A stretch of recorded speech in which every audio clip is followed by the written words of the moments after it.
कांग्रेस के संचार प्रमुख सुशील आनंद शुक्ला के इनकी भारतीय जनता पार्टी के चरित्र है अनुसूचित जाति और जनजाति के मामला में घोर विरोधी हावे संगे संग कई ठन मुद्दा में अपन बात ला रखिस घलो हावे। भारतीय जनता पार्टी का चरित्र अनुसूचित जाति अनुसूचित जनजाति विरोधी है। इसका उदाहरण यह है कि छत्तीसगढ़ में अनुसूचित जाति अनुसूचित जनजाति ओबीसी और गरीब वर्ग के ईडब्ल्यूएस के लिए आरक्षण संशोधन विधेयक विधानसभा ने सर्वसम्मति से पारित होकर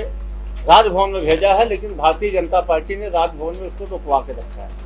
तो ऐसे चरित्र वाली भारतीय जनता पार्टी